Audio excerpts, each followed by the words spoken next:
Karena banyak orang Kutai Barat yang jadi korban kriminalisasi, memperjuangkan haknya, itu banyak jadi korban kriminalisasi oleh pihak penegak hukum, baik itu dari pihak Polres Kutai Barat maupun dari pihak kejaksaan. Itu pagi, kurang lebih jam 9. Jadi pada saat saya keluar dari rumah saya dihadang.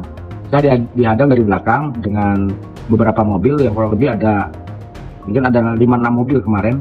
Nah, di situ mereka keluar dan saya lihat di situ pakai baju kejaksaan. Dan mereka menanyakan, "Bapak betul Pak Budi?" "Ya, saya sampaikan saya Pak Budi." "Kenapa Pak?" Saya tanya begitu. Nah, saya sudah curiga. Saya sampaikan kalau Bapak jemput saya, kan tunggu PH saya sama media. Nah, mereka sampaikan, "Baik Pak, kami tunggu." Nunggu itu saya menyampaikan beberapa keberatan saya. Kenapa?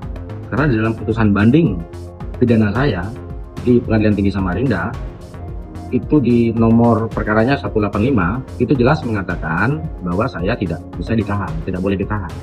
Dan bagaimana mungkin orang tidak ditahan bisa dijemput paksa, kan?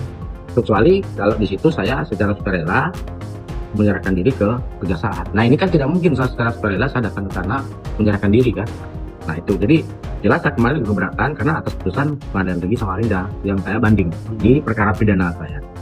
Nah, itu jelas, dan itu putusan pidana itu juga kriminalisasi terhadap saya, Pak. Kenapa? Karena objek yang sama itu kan saya menang perkaranya, perdata. Nah, bagaimana mungkin ini kan bertolak belakang dengan hukum, ya kan? Bagaimana mungkin objek yang sama itu ada putusan yang berbeda? Dan itu seharusnya ketika ini ada pidananya, seharusnya kan putusan menunggu putusan perkara perdata dulu putus. Nah, ketika saya menang di perkara perdatanya, seharusnya kan demi hukum maka perkara pidana saya kan gugur. Nah, kecuali kalau perkara perdata saya itu saya kalah, maka proses pidana saya itu bisa berlanjut.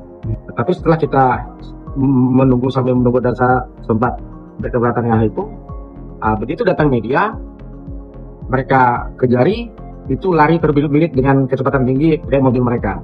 Bahkan tidak lama datang PH saya itu mereka sudah lari dan bahkan meninggalkan anggota Polres yang ikut kemarin. Jadi disitulah kemarin kami merasa ini ada sesuatu yang tidak beres, dan ini mungkin berkaitan dengan kegiatan kami yang tanggal 15, di mana kami membuat aksi damai di lapangan. Bahkan hari Rabu tanggal 20 itu kita pertemuan di Bunit atas undangan pihak PTT, ya kan? Dan di situ pun kita buntu.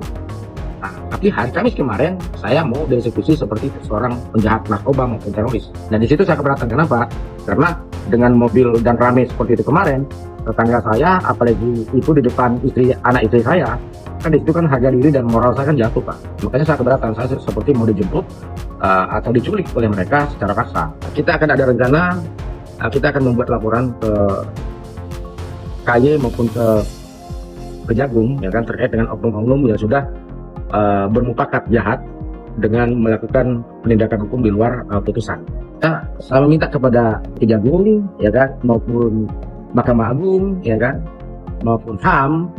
Saya kira ini jelas-jelas melanggar HAM juga, dan saya minta juga pihak pemerintah pusat untuk mengevaluasi atau mungkin mengaudit, karena banyak orang Kutai Barat yang jadi korban kriminalisasi, memperjuangkan haknya, itu banyak jadi korban kriminalisasi oleh pihak penegak hukum, baik itu dari penyidik dari Polres Kutai Barat maupun dari pihak kejaksaan. Jadi di sini jelas, Pak, dari pihak kejaksaan ini semacam pesanan, Pak.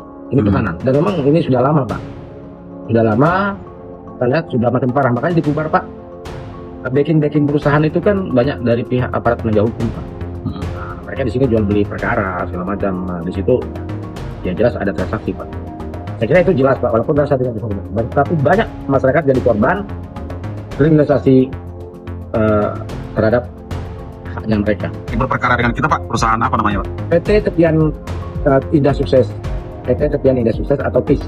Lokasinya di mana? Posisinya di wilayah Bedan Besar, sedampingan dengan TCM. Dan ini sudah diakuisisi oleh ITM tahun 2017.